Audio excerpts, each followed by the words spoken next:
enseignants ont présenté leur travail et les chemins qu'ils nous proposaient de traverser avec eux. Et donc j'ai été, j'ai envie de dire, presque traumatisé par une phrase qui a été, dont je ne connais plus l'auteur, je sais juste que c'est la prof d'urbaniste, Madame Gérard, qui nous avait dit donc les médecins ont une chance sur les architectes, c'est que leurs erreurs ne leur survivent pas. C'est-à-dire, c'est quelque chose qui m'a évidemment marqué et traumatisé, qui explique peut-être bien en partie pourquoi je me suis beaucoup consacré dans ce parcours à des installations, à des architectures éphémères. Cette même enseignante, Madame Gérard, m'a donné la chance de me recaler en fin de DEFA, donc j'ai redoublé mon DEFA, enfin il me manquait un certificat qui était le sien.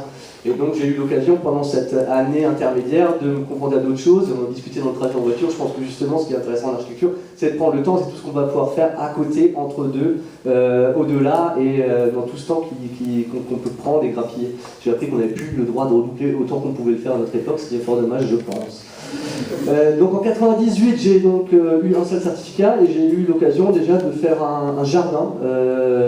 Donc que vous pouvez aller voir, c'est le jardin de ma mère, qui a été un projet hyper intéressant pour moi, simplement déjà pour collaborer avec un parent, et ensuite pour faire une série de micro-architectures, des petites pergolas, des choses, et de comprendre un peu ce que c'est que d'être architecte. Je pense qu'avec ce truc aujourd'hui, j'ai compris ce que c'était que de travailler sur la terre qui nous est donnée. Et donc avec une série de petits objets, j'ai vraiment eu la sensation de sculpter la planète à une échelle. Alors c'est comme ça paraît finalement en toute modestie, mais c'est vrai que c'est des tout petites choses qui ont fait qu'on prend conscience que cette terre, on va pouvoir y implanter les choses, y glisser des petits objets, des petites interventions de différentes temporalités. Pendant cette année aussi, 1998, c'est là où j'ai rencontré plus précisément et plus François Michel et les autres membres avec lesquels on a créé Exist par la suite, et notamment dans le cadre d'un concours. Alors j'ai plus d'image, j'aurais pu retrouver une image de ce rendu qui était le premier rendu numérique qu'on avait fait à l'époque, qui était un projet sur un concours organisé par Elf Atoshem, donc sur l'usage des polymères en architecture. Donc c'est vraiment une grosse boîte qui fait des produits pétro avec dérivés du pétrole, donc, et qui cherche des recyclages et se donner bonne conscience au travers des usages. On a donc proposé un projet qui s'appelait Urban Bag for Urban Traveler. C'était l'idée d'un sac, d'un polymère intelligent qui fait sac à dos mais qui se déploie comme un hamac génial dans lequel on peut s'installer, vivre en totale autonomie dans des situations urbaines loufoques. Et donc notre rendu c'était à partir d'un Ken en plastique, un Ken et Barbie, et une synthèse, et on voyait Ken installé dans un confort absolu dans une favela de Rio.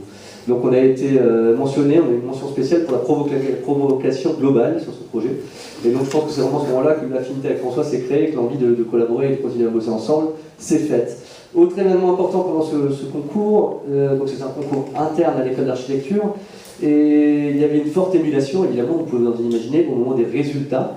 Et c'est à ce moment-là que Philippe Risotti est revenu de Paris et dit « Ah les gars, il y a une nouvelle école qui s'ouvre, il faut à tout prix qu'on y aille ». Et c'est à ce moment-là qu'on a décidé qu'on était les 5 autour de la table, les 5 étudiants d'architecture qui ont après formé le collectif Exist, et c'est à ce moment-là, dans cette tension pré-résultat, qu'on a décidé de partir à l'école d'archi de Marne-la-Vallée à la rentrée 99 pour l'année 2000. Donc là-bas, c'était une école qui nous a beaucoup apporté parce qu'il y avait c'était une école neuve, faite par Bernard Choumi, avec énormément de moyens, technologies, d'outils, etc. Donc on s'est régalé techniquement parce qu'il y avait tous les outils nécessaires pour faire tout ce qu'on voulait. Par contre, je vous avoue que pédagogiquement, on était un peu sur notre fin par rapport à ce qu'on imaginait, où c'était très cadré, très conventionnel. Mais c'est quand même là qu'on a constitué aussi tout un réseau d'architectes, Marc Niram, François Leclerc et d'autres, chez qui on a pu ensuite travailler, parce qu'évidemment, en allant à Paris, ça voulait dire aussi trouver des moyens pour manger, parce que voilà, ça coûte un peu plus de sous, et du coup, on a très vite fait des images de synthèse pour tous ces gens-là. Et donc très vite, on a développé cette activité, on s'est inscrit à la Maison des Artistes, on a développé, en parallèle aussi avec Nico, toute une phase de représentation de l'architecture, et qui nous a permis de gagner un peu de sous pour pouvoir voilà, faire nos expériences. Et après cette activité, donc en 2002, on est parti, après une année à Marne-la-Vallée, on est parti collectivement à l'école d'architecture de Paris-la-Villette. Et donc en 2002, on a décidé de faire un diplôme collectif. Et c'est à ce moment-là qu'on a créé Exist, existent. Donc pour la petite histoire, c'est les X, Y, Z, les 3 coordonnées de l'espace, E, l'énergie, T, le temps. C'était un peu une espèce d'équation farfelue qui reprenait aussi, on avait chacun notre lettre, et on était 5 à être très collectif. Et du coup, notre parti pris, c'était de prendre un peu le contre-pied de ce que c'est de ce que c'est comme architecte, en tout cas les critiques qu'on fait de manière très globale aux architectes. Donc les critiques, c'était souvent les architectes ne construisent pas ce qu'ils ont conçu, et encore plus rarement ils vont habiter dans ce qu'ils n'ont pas construit mais qu'ils ont conçu. Et donc on voulait faire de notre diplôme d'architecture un acte construit, et non pas un acte de représentation. C'est vrai que vous le savez bien, souvent un diplôme d'architecture se rend sous la forme de plans, de coupes, de maquettes, d'images, etc., mais absolument pas de manière concrète, réalisée et habitée. Et donc l'enjeu de ce travail et de ce regroupement, c'était de faire un diplôme collectif, parce que comme l'a dit Nicolas, par la suite en architecture, vous ne travaillez plus jamais tout seul, il y a énormément de monde qui intervient pour pouvoir réaliser n'importe quel ouvrage que ce soit. Et du coup, on a fait une magouille, parce que là-dedans, on pouvait faire des diplômes maximum 3 personnes, donc on a fait un groupement de 3, un groupement de 2, avec des jurys croisés, etc. etc. Et donc voilà, on a investi une parcelle abandonnée du parc de la Villette, qu'on a baptisé le RAB, et on a fait une structure en échafaudage qui est une espèce de couteau suisse architectural qui s'adaptait au quotidien, aux besoins émergents, aux transformations qui nous étaient nécessaires. Et du coup, c'était 5, c'était aussi pour l'échelle du lieu, on voulait pouvoir disparaître très rapidement. Et donc il y a un ratio d'échafaudage tout compte qui est 1 tonne par échafaudage, 1 tonne homme par jour. Et du coup, on est resté sur ce terrain et dans cette construction, on y a vécu pendant 5 semaines. Chaque semaine, on allait chercher du matériel parce que notre camion, le camionnette qu'on avait, pouvait prendre que 1 tonne. Et donc, pendant 5 semaines, de tonne en tonne, on est arrivé à 5 tonnes. Et au bout de notre diplôme, qu'on a passé in situ évidemment, avec on a mis en scène notre diplôme d'architecture sous la forme d'un procès, parce qu'on trouvait que l'analogie entre un jury d'architecture et un jury est assez proche. Du coup, on était appelé à la barre et condamné à devenir architecte. Donc ce projet est évidemment le fondement de ce groupe existe, qui s'est ensuite élargi au travers des rencontres et des parcours, et notamment quand on s'est rencontré avec Nico, c'était à l'école d'architecture suite à ses travaux de diplôme, où on avait entendu parler l'un de l'autre, donc on s'est rencontrés, donc on a pris un atelier en commun dans un lieu qui s'appelle le Point éphémère à Paris. C'est là qu'on a rencontré l'atelier d'emphase des graphistes, Gonzague et Dagmar, et ensuite via Gonzague et Dagmar, des musiciens, DJ Topi qui est dans un salon plein milieu, et plein de monde qui se sont joints à nous et dans cette aventure collective, et on a fait beaucoup de projets communs autoconstruits avec un groupe qui s'est élargi et agrandi au fur et à mesure. En parallèle, je note juste donc les 5 existent, on a créé une société qui s'appelait Château Cyborg, qu'on a arrêté depuis, qui était une société d'images de synthèse, donc on mutualisait nos moyens. On était donc 5 jeunes étudiants, jeunes architectes inscrits à la Maison des Artistes. On faisait des images de synthèse pour beaucoup de cabinets parisiens et autres. Et c'est ce qui nous a permis d'équilibrer un peu cette double vie et ce parcours. Donc on avait à la fois une activité économique lucrative qui était Château Cyborg et des images, etc., et en parallèle une activité associative, existait une association et dans laquelle on exerçait un peu notre folie, nos envies, nos projets, et qu'on a autoconstruit, autoréalisé, autoproduit en partie. Enfin autoproduit, pas tous, mais voilà. Donc il y a notamment un projet qui se rapproche un peu de ce qu'on développe aujourd'hui au sein de 1024, c'est Ectop 1, un satellite urbain pour les Nuits Blanches à Paris en 2004. C'était un point d'information, et c'est on a toujours beaucoup utilisé la vidéo et les stop motion et le média de la vidéo pour rendre compte de nos projets, des processus de construction, des processus d'évolution, parce ce qui nous intéressait, c'était comment les bâtiments évoluent, changent, se transforment, etc. Et donc on a beaucoup utilisé ce média-là de cette manière-là, comme outil de compte-rendu. Et on a voulu progressivement utiliser l'image et le média vidéo dans nos constructions, dans nos installations, et donc donc injecter l'image comme un véritable matériau de construction. Donc ça c'est le premier projet où vous voyez il y a un cône de projection à l'avant, ça projeté sur un bâtiment. C'était un peu les prémices de ce qu'on fait aujourd'hui, qu'on appelle du mapping vidéo, mais qui n'avait rien à voir encore à l'époque. Il y avait des captations dans la foule, et c'était l'idée d'un... Enfin, bref, je vais vous passer tout ça. Et donc quand même, ce qui est intéressant, c'est que dans le cadre de ce projet, avec les honoraires, tous les honoraires qu'on a eu, tout le monde a bossé là-dessus, tout le collectif, de manière bénévole, et les honoraires nous ont permis d'acheter 3 vidéoprojecteurs qui nous ont permis de réaliser un projet dans le cadre du festival Les Maîtresses à Barcelone, où la dimension était le temps, et ils nous ont proposé d'intervenir dans une parcelle à 2 pas de la Tour Akbar, dans le quartier de Poblenou, et donc un quartier en pleine mutation, en pleine transformation. Et donc on a proposé de faire une station extraterritoriale qui devenait support de projection en farm des architectes aussi qui se prennent pour les astronautes, qui nous ont toujours beaucoup influencés. Et du coup, voilà, on a fait une station spatiale habitée, autoconstruite par toute. On était là encore, le collectif et le groupe d'intervention sur ce projet était à l'échelle du dispositif et du projet, c'est-à-dire que c'était un projet qui nécessitait à peu près 15 tonnes d'échafaudage à se construire, et du coup, pour pouvoir le démonter en une journée, on est parti à 15 architectes constructeurs de l'opération. Et donc après, vous voyez, la façade du bâtiment devenait un écran de projection pour le décollage virtuel de la Tour Akbar, et donc le démarrage d'une espèce de grosse fête qui a duré plus de 3 jours. Donc voilà les esquisses, avec au fond les toilettes, les sanitaires, les plateformes, l'écran en façade, les couchages à l'arrière. En fait, ça a pas mal évolué entre ça. Ouais, là il y a une petite visite guidée, bon, je veux à l'intérieur. Là vous voyez François qui code la performance. Bon, on va passer, voilà, à l'intérieur, au-dessus, donc les photos de la performance qui étaient accompagnées de pyrotechnie, d'explosions, de sons. C'était donc comme un film muet en 3D projeté sur la façade et qui était sonorisé en live par un DJ, un peu à l'image d'un film muet sonorisé par un pianiste, mais à la sauce contemporaine. Dans la continuité de ce travail et de ce champ un peu d'installation architecturale éphémère et visuelle, on a fait, dans le cadre du festival des 3 éléphants, festival de musique du monde, un countryside submarine, un peu en référence dans ces thématiques décalées, comme le satellite de jardin pour Nuit Blanche. Et là, c'était un sous-marin des champs, en plein milieu des champs en Mayenne, et donc qui s'implantait sur la limite du festival.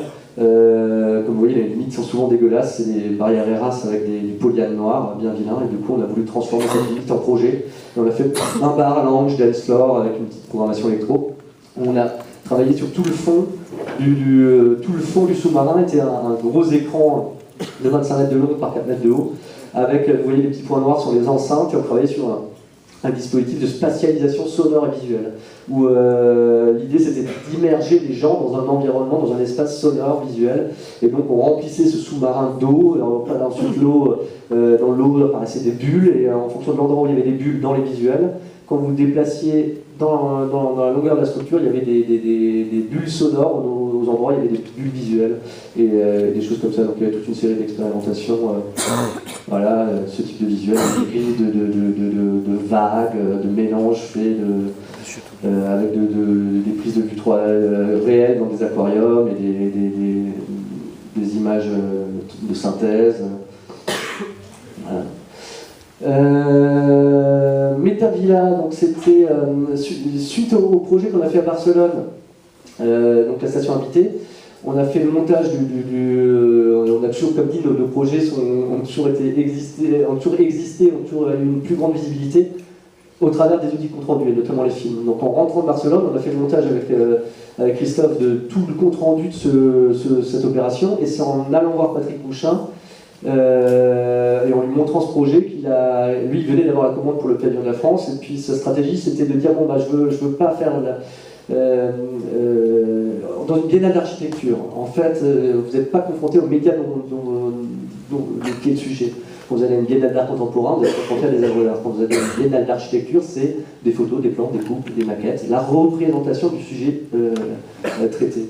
Et du coup, son parti pris, c'était de ne pas montrer des représentations d'architecture, mais de faire acte d'architecture et donc d'investir et d'habiter le pavillon. Et donc son idée au début, c'était de donner le pavillon à des jeunes collectifs, des gens, son réseau, etc. Donc il nous avait proposé une semaine, il avait proposé encore une semaine, à tout le monde d'investir le lieu pendant un temps. Quand on est revenu de Barcelone, quand on lui a montré le film, il a réalisé que pour pouvoir faire ça vraiment, il fallait que le pavillon, qui est un pavillon d'exposition, puisse se transformer en pavillon habitable. Donc il nous a demandé de réfléchir à un dispositif pour transformer le pavillon en pavillon habitable. Et il nous a demandé à l'origine donc ça c'est la première esquisse qu'on avait faite, de faire un parasite à l'arrière. Il voulait garder le pavillon vide et puis faire un parasite qui vient s'accrocher à l'arrière du bâtiment. Et en allant là-bas, on s'est très vite rendu compte que c'était compliqué à plein de niveaux, et donc on est revenu avec cette proposition de traverser la verrière du pavillon et de faire tout le programme sanitaire sur le toit, comme une émergence, Métavilla, en réponse à la thématique de l'année, Méta-cité, la ville, la cité, la ville des réseaux de télécommunications, etc. Et donc une application, une métaphore à l'échelle, à micro-échelle, la Métavilla, la petite métacité, quoi. Et donc le projet, là encore, avec voilà le résultat, donc les sanitaires sur le toit, une tour d'observation, un porte-à-faux qui nous a servi aussi de grue pendant le chantier pour monter le matériel, etc. Là, avant une intervention de Daniel Buren. Alors petite histoire très drôle aussi, c'est un projet qui a été très difficile à faire passer au niveau du ministère, le projet Métavilla. Et donc Bouchin, qui est très ami avec Buren, qui l'a épaulé dans beaucoup de ses installations, a eu l'intelligence de lui demander de participer et de nous faire une petite porte d'entrée. Et dès lors que Buren a validé sa participation sur le projet, ça a détendu tout le monde au niveau institutionnel et on a pu faire derrière un peu ce qu'on voulait. Donc voilà l'axonométrie du projet, avec, on a coupé le pavillon en deux, une partie publique et une partie privée, parce que c'est encore une fois dans toutes ces installations qu'on a pu développer avec l'Exis jusque-là, le statut c'était des installations artistiques habitées. Et là encore, dans ce cadre-là, l'installation n'était pas évidemment aux normes d'accessibilité publique, etc., etc. Du coup, c'était un lieu privé, mais par contre, on détournait un peu tout ça en devenant amis avec les gens du public et en beaucoup les invitant, on pouvait les inviter à monter sur le toit, etc., etc. Les chambres, processus de construction et une fois habité. Le sauna sur le toit, le sauna c'était pas seulement une coquetterie, c'était parce que le pavillon était, il s'agissait d'habiter pendant toute la période de la biennale, donc de septembre à fin novembre. Fin novembre à Venise, ça caille, il fait très humide, et le pavillon français est équipé de climatiseurs, mais absolument pas de chauffage. Du coup, on s'est dit qu'il faut à tout prix un point chaud dans lequel on puisse reprendre un petit coup de chaud, et il a été très très utile. Et pour la petite histoire, au démontage, c'est le dernier truc qu'on a démonté. On a vraiment tout démonté autour, on a gardé le sauna jusqu'à la fin, du bout. Voilà. Donc le pavillon de nuit, toujours avec Et pour nous, Métavilla, ça a été au-delà d'une aventure collective exceptionnelle et d'une exposition médiatique évidemment aussi importante. Ça a été un terrain d'expérimentation assez incroyable, notamment parce qu'on a fait le chantier en 15 jours avant l'ouverture, on a resté la semaine d'ouverture, ensuite on est parti. Il y a eu plein d'autres gens qui sont venus, qui investissent le lieu, dont encore heureux, qui ont fait un workshop. Et on est revenu, évidemment, à la fin pour construire, et au milieu, exactement au milieu de la biennale, pour une semaine, nous aussi, de workshop et d'expérimentation avec des artistes qu'on a fait venir un peu partout. Et on a fait des expérimentations lumineuses, des comportements de lumière, le bâtiment ronflé, toute la tour respirée. Et donc il y avait aussi Boris Edelstein, qui est le fondateur du Mapping Festival à Genève, qui est venu pendant cette résidence et qui a avec lequel on a développé ce dispositif de vidéo mapping sur la structure. Donc c'est la première fois où on retournait un peu ce que vous avez pu voir jusque-là, c'est-à-dire où les projecteurs étaient ce qu'on a fait à Barcelone, c'est effectivement il y a de l'image vidéo, mais on projetait sur un écran ou sur un bâtiment. Et pour ce projet-là, on a retourné un peu les choses et on a projeté directement sur l'installation. Donc ça a été une expérience très forte. Et on a donc mis en œuvre cette grille virtuelle sur une grille réelle métallique qui était celle de la structure en échafaudage. Et donc c'était un projet qui partait un peu qui utilisait vraiment les outils d'architecture, parce qu'on projetait dans toutes les dimensions. On projetait en plan, en coupe, en façade. On avait un projecteur dans chaque dimension qui nous permettait d'inonder, de spatialiser l'image un peu dans tous les sens. Toujours dans cette continuité, donc c'est un projet développé par Nicolas d'Exist qui a mené un peu tout ça avec un projet en Karostar en Lettonie, dans un quartier complètement ravagé. Et dans un ancien bâtiment militaire qui avait été explosé, là vous voyez comment il n'y a plus de toiture, rien du tout, et donc c'était un projet beaucoup plus dans la durée, avec une série de repérages et de médiation avec une association culturelle là-bas. Et donc quand le projet a été réalisé, l'idée c'était de le transformer en fabrique à champignons. On est donc, toute l'équipe et tout le collectif Exist est venu pour l'ouverture et le vernissage, et on a développé notre premier mapping vidéo sur bâtiment. Où donc il s'agit de reprojeter littéralement sur l'architecture virtuelle, la 3D du bâtiment sur le bâtiment lui-même. Donc c'est un peu suite à ces différentes expériences qu'on a été amené à rencontrer un musicien de musique électronique, Étienne de Crécy, en 2007, et qui nous a demandé de réfléchir à un dispositif scénique pour son live.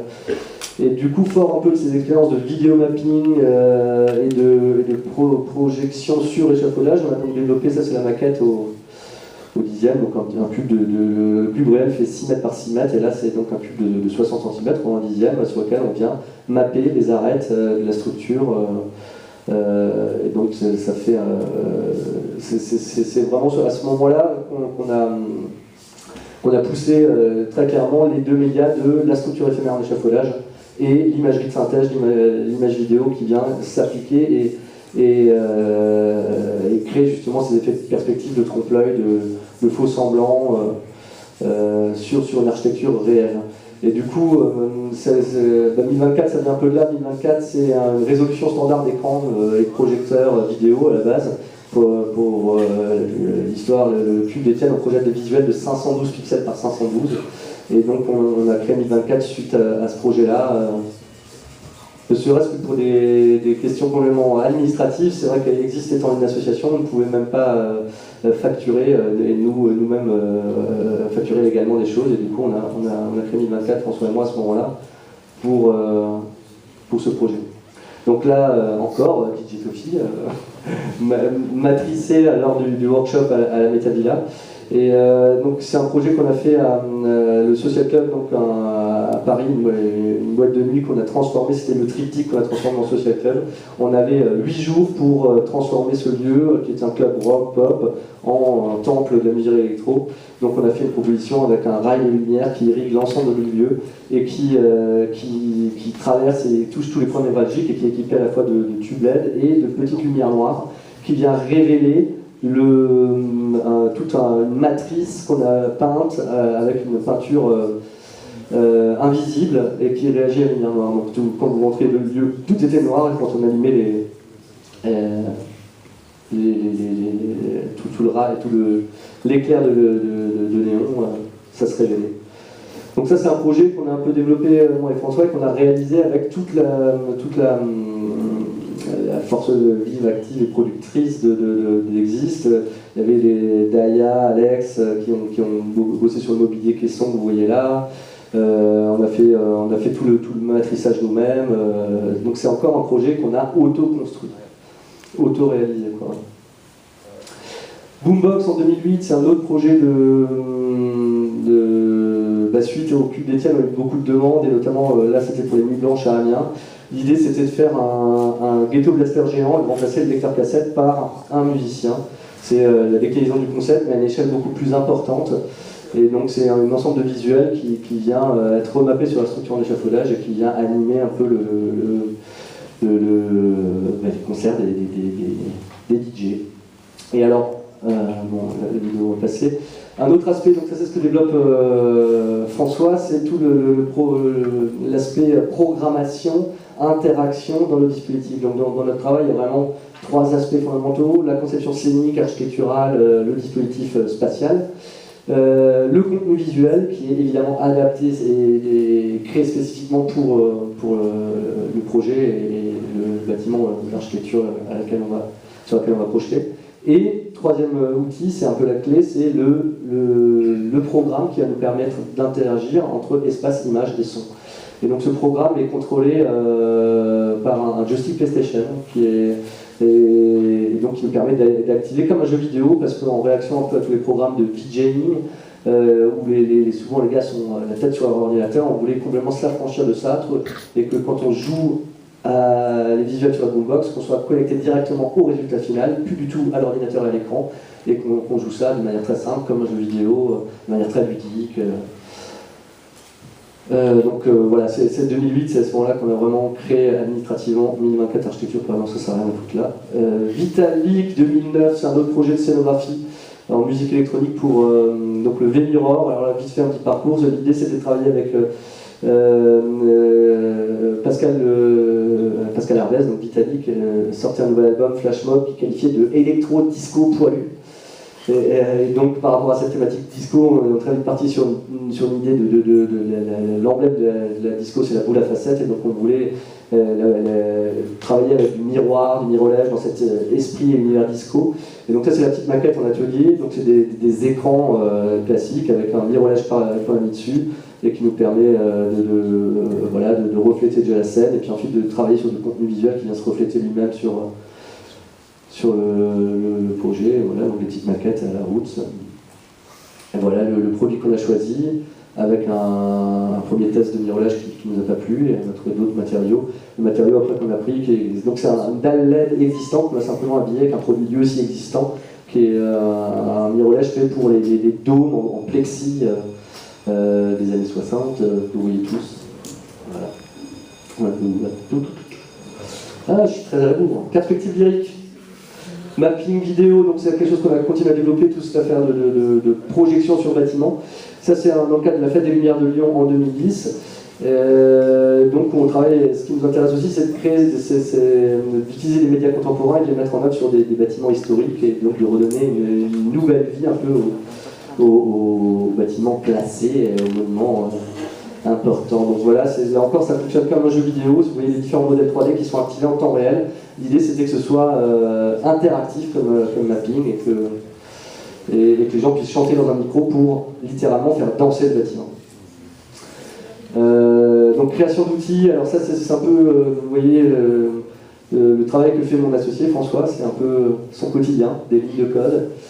Et voilà les petites interfaces qui sont créées pour les différents projets qu'on peut mener. Donc là en haut, un programme tout simple pour le cube d'Étienne de Crécy qui permettait de synchroniser les visuels avec le son.